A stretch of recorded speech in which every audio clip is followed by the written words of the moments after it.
Amit auto चलाता था। एक दिन बहुत काम होने की वजह से रात के 12 बज गए थे।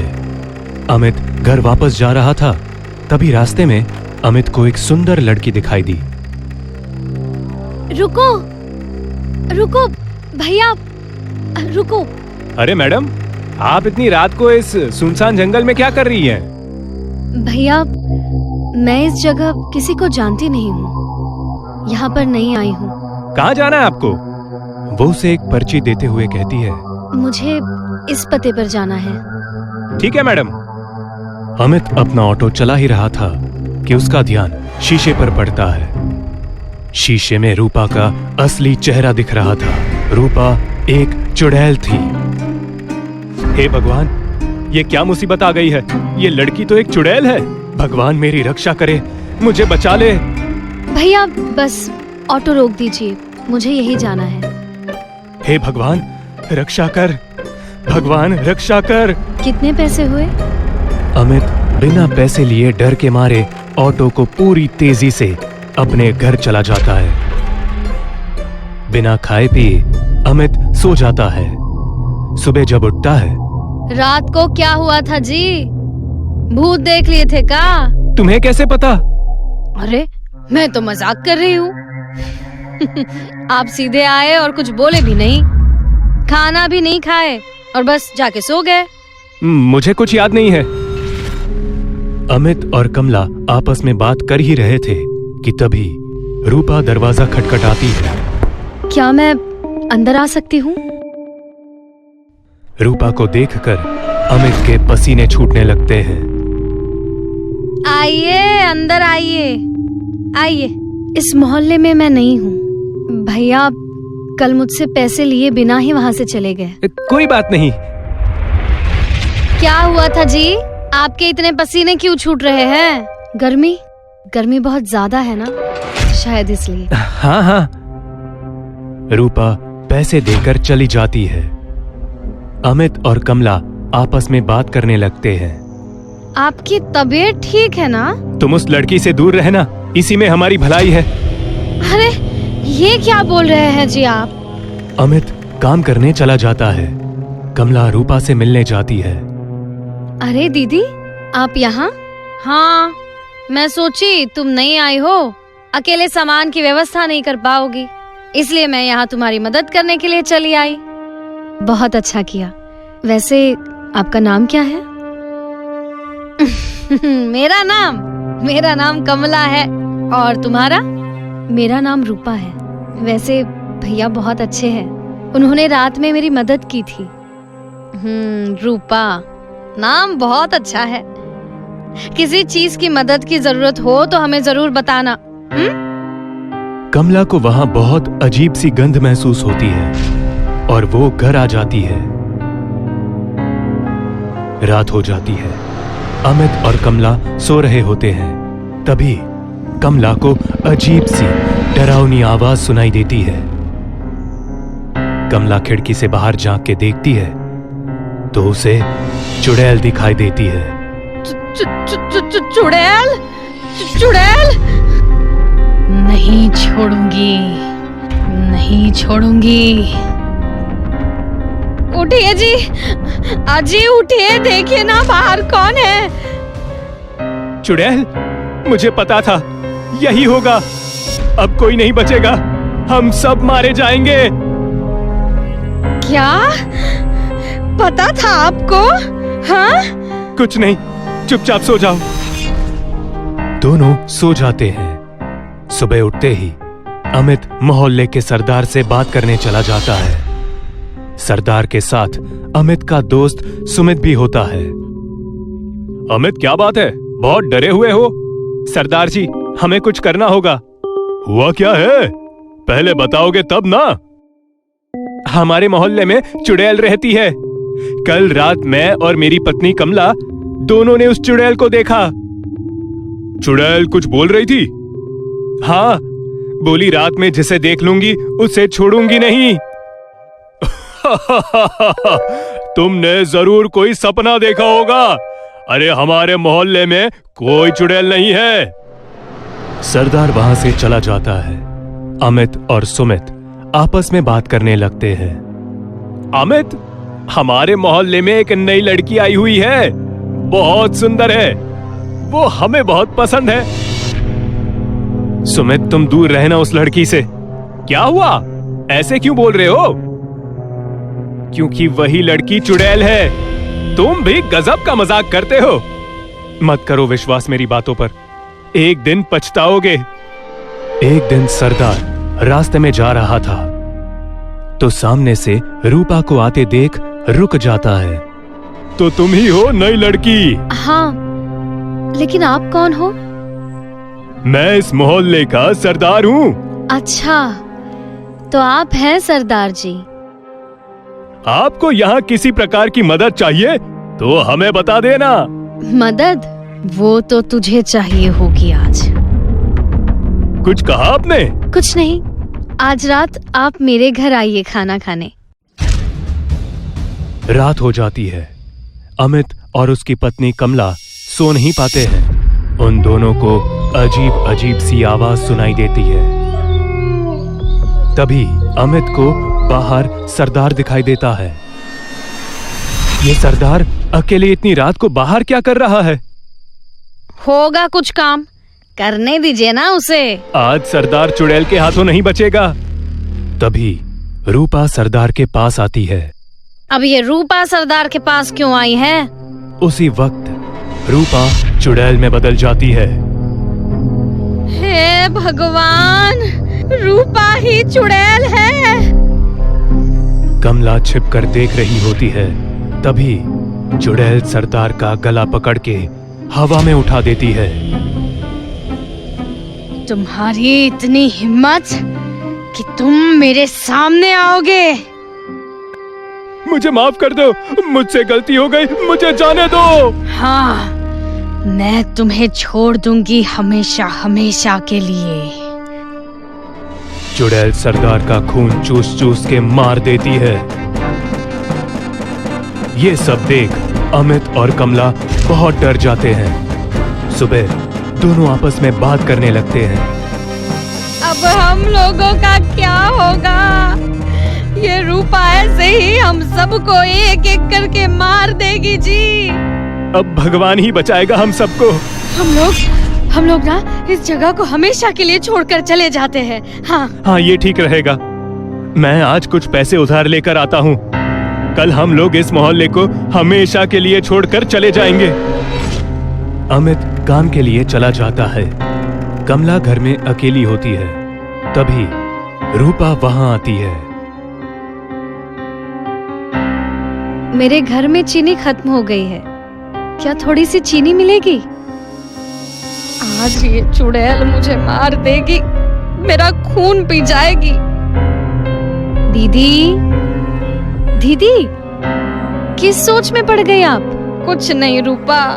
हाँ, क्या चाहिए तुम्हें? थोड़ी चीनी चाहिए थी। हाँ, अभी लाती हूँ। हाँ, अभी लाती हूँ। कमला रूपा को चीनी दे देती है। रूपा चली जाती है। रात बहुत हो जाती है। अमित ऑटो लेकर घर जा रहा होता है। आज भी बहुत रात हो गई। उस चुड़ैल के हाथों में मैं पड़ गया तो जिंदा नहीं बचूंगा। तभी अमित को सुमित दिखाई देता है। अमित ऑटो रोक देता है। अमित कुछ बोलना चाहता है, उससे पहले अमित को रूपा दिख जाती है। हे भगवान, ये तो चुड़ैल रूपा है। आज ये मेरे दोस्त सुमित को नहीं छोड़ेगी। मैंने सुमित को मना किया था, उसने मेरी बात नहीं सुनी। कुछ भी हो, इसे मुझे बचाना पड़ेगा। अमित दोनों के पीछे जाने लगता है। तभी अमित को दोनों की बातें सुनाई देती है और अमित छिप के सुनने लगता है। रूपा, तुम बहुत सुंदर हो। सुंदर? और मैं?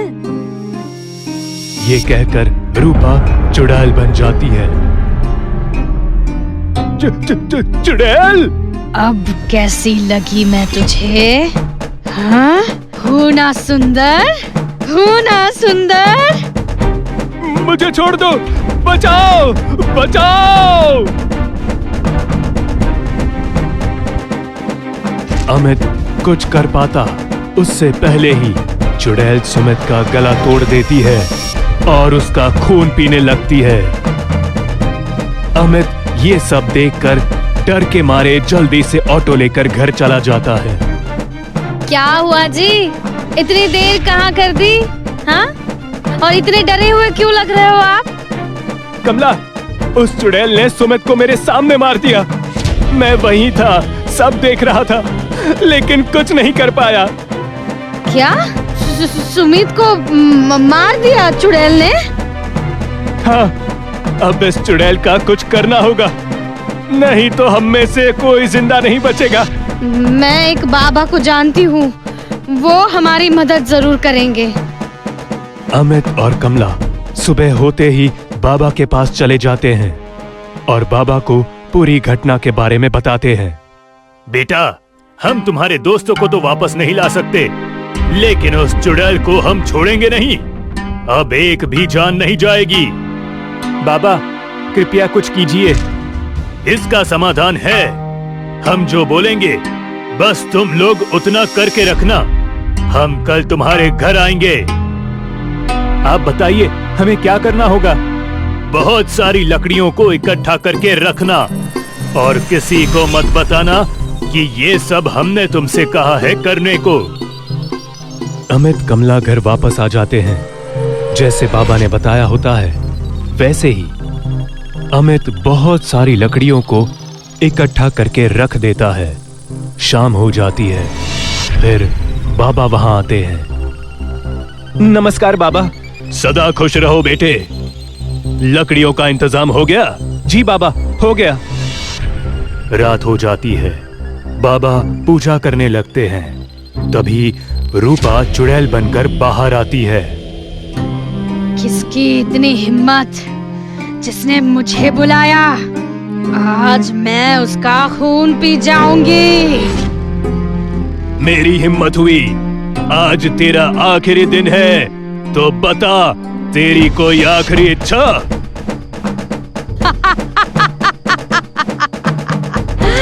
हाँ, तेरा खून पीना है। अमित, लकड़ियों में आग लगाओ। अमित लकड़ियों में आग लगा देता है। बाबा मंत्र पढ़ने लगते हैं। चुड़ैल जैसे ही बाबा को मारने की कोशिश करती है, बाबा चुड़ैल को आग में धक्का दे देते हैं और चुड़ैल आग में जलकर मर जाती है। अब ये चुड़ैल खत्म हो गई, दोबारा वापस कभी नहीं आएगी। बहुत बहुत धन्यवाद बाबा जी।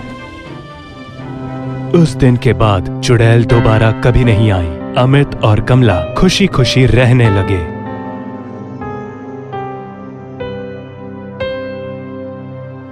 ठंड का महीना था और आज हरिया एकदम भोर में 3 बजे के करीब ही अपने हाथों में बाल्टी लेकर खेत पहुंच गया। हरिया रोजाना एकदम सवेरे जागकर अपने खेतों में जाता, सिंचाई करता, फसलों को अलग करता और पूरा दिन खेती करने में बिता देता। उसकी दिनचर्या कुछ इसी तरह की थी। दूर दूर तक का नजारा एकदम सन्नाटे में खोया था। हर तरफ अंधेरे ने अपना राज जमा रखा था। हरिया ने उस खेत में अपने लिए एक छोटा सा टाट का मकान बनवा रखा था, जिसमें वो अक्सर देर रात को भी रुक जाया करता था।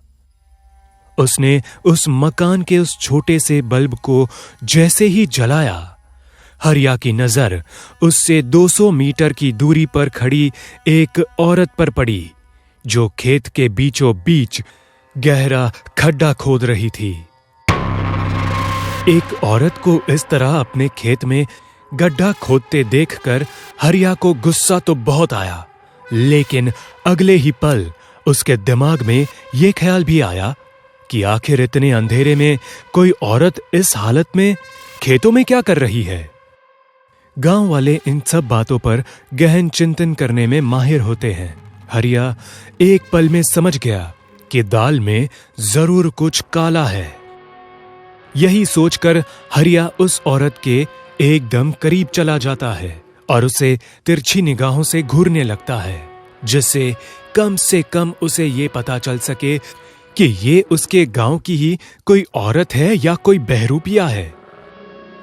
लेकिन उस औरत ने बड़ा घूंघट कर रखा था, जिस वजह से हरिया उस औरत का चेहरा नहीं देख पा रहा था। हरिया उस औरत को आवाज देता है, अरे तुम कर क्या रही हो? इस तरह खेतों के बीच गड्ढा क्यों खोद रही हो? क्या ऐसा करना एक औरत को शोभा देता है? उस औरत ने ना तो एक बार भी हरिया के सवाल का जवाब दिया और ना ही उसने अपना काम रोका, बल्कि अब तक उसने गड्ढा खोदने की रफ्तार को और तेज कर दिया। उस औरत के इस बर्ताव से हरिया को बहुत गुस्सा आया और वो उस औरत पर चिल्लाने लगा, औरत हो इसीलिए इज्जत रख रहा हूं, वरना अब तक धक्के मारकर अपने इस खेत से बाहर निकाल देता। बंद करो इसे। हरिया के दोबारा दखल देने पर वो औरत गड्ढा खोदना बंद तो कर देती है, लेकिन फिर वो हरिया को एक टक से घूरने लगती है। अगले ही पल वो औरत हरिया को खेत से बाहर निकल जाने का इशारा करती है। देखो तो जरा इस औरत के तेवर, एक तो चोरी, ऊपर से सीना जोरी। हे औरत, चल निकल जा मेरे खेत से बाहर। हरिया इतना कहता हुआ उस औरत के घूंघट को हटाने के लिए उसकी तरफ हाथ बढ़ाने लगा, लेकिन तभी अचानक वो औरत एकदम से गायब हो गई।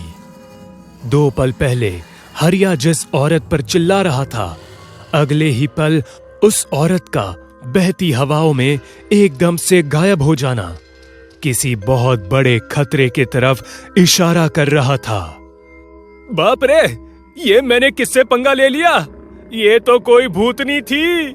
ना जाने मेरी बुद्धि भी कहां घास चरने गई थी कि मैंने इस औरत को टोक दिया। हरिया अपने कदमों को तेज करते हुए और जल्दी जल्दी भागने लगा। वो खेत से बाहर निकलने ही वाला था कि तभी उसे अपने सामने ठीक वही औरत दिखती है जो हरिया को कुछ समय पहले दिखी थी।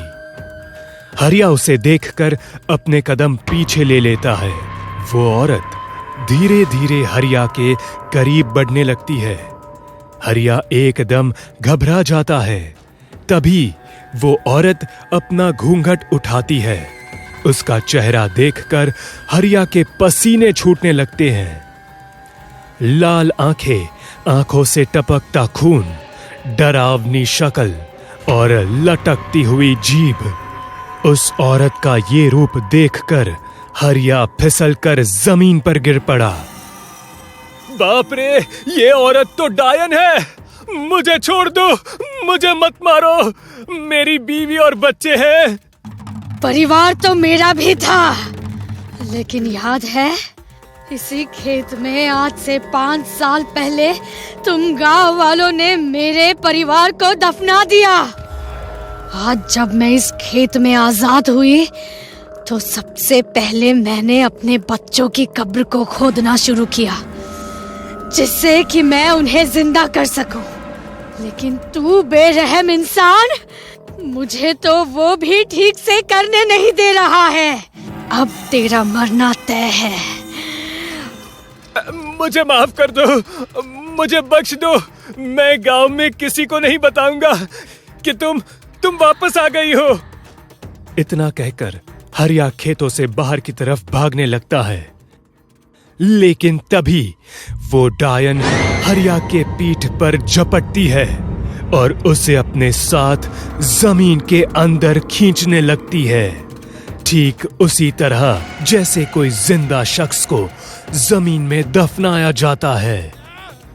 उस वक्त पूरे वातावरण में बस हरिया की चीखें सुनाई दे रही थी। कुछ देर में हरिया की चीखें भी शांत हो जाती है, लेकिन तब तक एक गांव वाला जो कि उसी खेत में खेती किया करता था, वो वहां आ जाता है और हरिया की चीखें सुन लेता है। वो फौरन गांव वालों को बुलाता है ताकि हरिया की मदद की जा सके, लेकिन जब तक गांव वाले पहुंचते हैं बहुत देर हो चुकी होती है।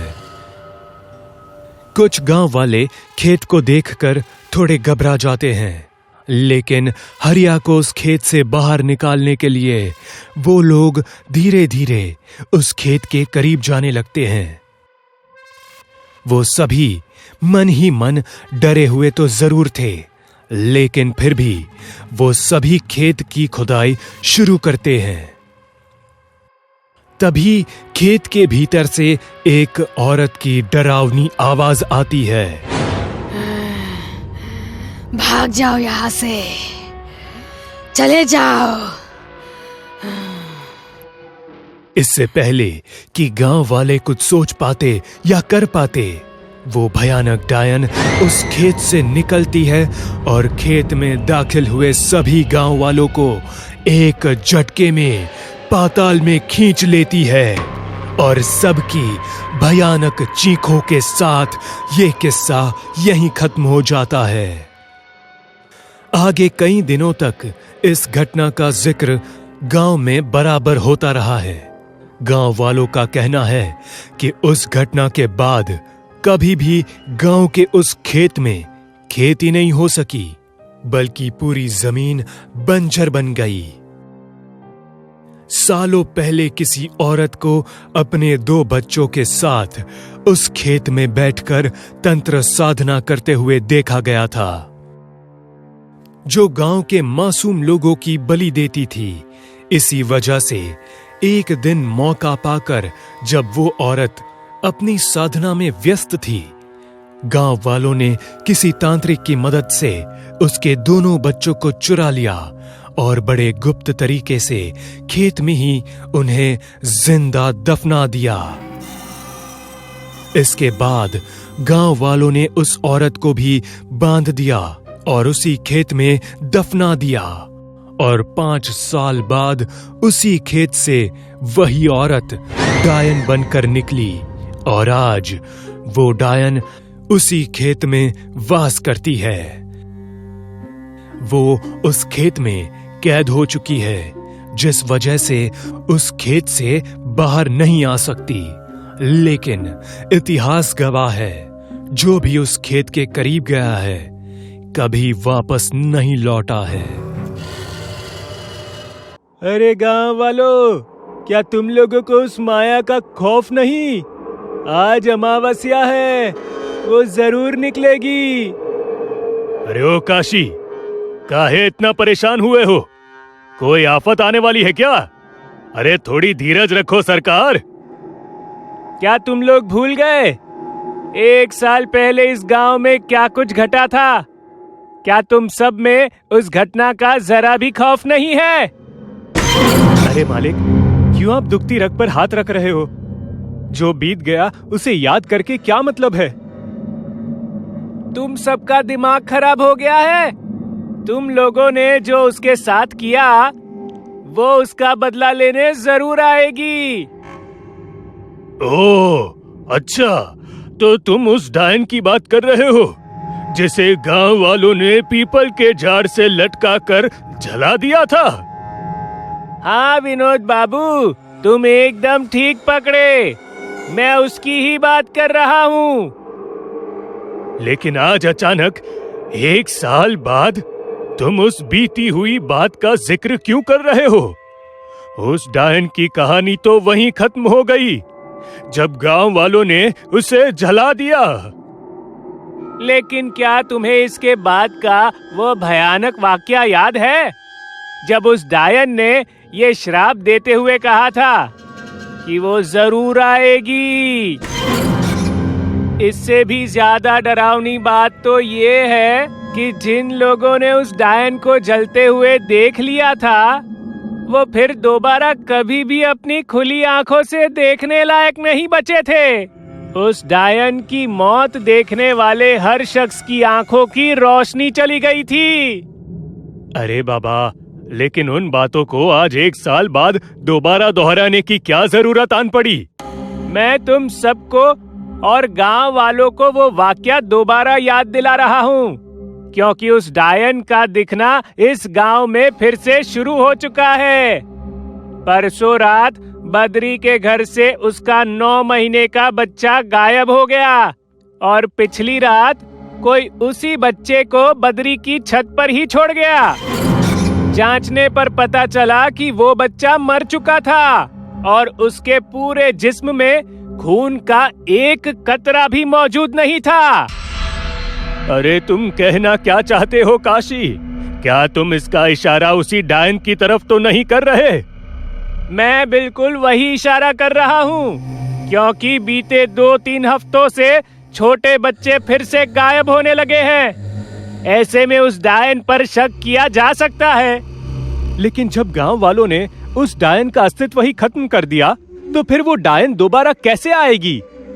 प्रार्थना करता हूँ तुम्हारी बात ही सच हो, क्योंकि अगर मेरा मानना सही निकला तब इस बार गांव को कोई नहीं बचा पाएगा। इतना कहता हुआ काशी अपने घर की तरफ लौट जाता है। उसके दूसरे साथी भी अपने अपने घर लौट जाते हैं। पिछले 1 महीने में उस गांव से कई बच्चे गायब हुए हैं, जो एक भयंकर खतरे का संकेत है। काशी उस गांव का सबसे विद्वान शख्स था और वो जो भी कहता था वो 100% सच हो ही जाता था। इस बार उसका पूरा शक उस डायन की तरफ था, जिसे पिछले साल गांव वालों ने जलाकर मार डाला था। पिछले साल भी उस डायन का अंदाजा सबसे पहले काशी को ही हुआ था और उसकी साजिश के तहत ही गांव वालों ने उस कल्कि डायन को मार डाला था, जो गांव के छोटे बच्चों को अगवा करके उनके खून से नहाती और जवान मर्दों को अपने मुंह में फंसाकर उनके साथ संभोग करती और फिर उन्हें मौत के घाट उतार देती। ऐसा करके वो पूरे गांव को शमशान बना देना चाहती थी। लेकिन काशी ने गांव वालों को कल्कि और उसके अड्डे की जानकारी दी, जिससे तंत्र साधना में लीन होते वक्त गांव वालों ने उसे पीपल के पेड़ से बांधकर जला डाला। इस साजिश में शामिल हर एक शख्स या तो पागल हो गया या रहस्यमय ढंग से गायब हो गया, सिवाय एक काशी को छोड़कर। कल्कि डायन की एक खास बात थी कि वो पूरे साल में सिर्फ 3 महीने के लिए ही अपने तहखाने से निकलती थी और अपने शिकार की तलाश करती थी। वो 3 महीने का दौर अब शुरू हो चुका था। क्या इस बार भी काशी का शक सही साबित होगा या कहानी इससे भी भयंकर रूप लेगी? ये हम आगे जानेंगे। रात के करीब 12:30 बज रहे थे। काशी किसी गहरी सोच में खोया अपने खाट पर लेटा था। किसी वजह से उसे नींद नहीं आ रही थी शायद। तभी कोई उसके घर का दरवाजा खटखटाता है और इसके साथ ही काशी के भी सोच का बांध यहीं टूट जाता है। काशी अंदर से ही आवाज लगाता है, कौन है इस वक्त? जाने क्या आफत आ गई। तभी बाहर से एक आवाज आती है, अरे काशी भाई, हम हैं दूध वाले अजय। काशी का दिमाग वैसे ही सुन्न पड़ा था।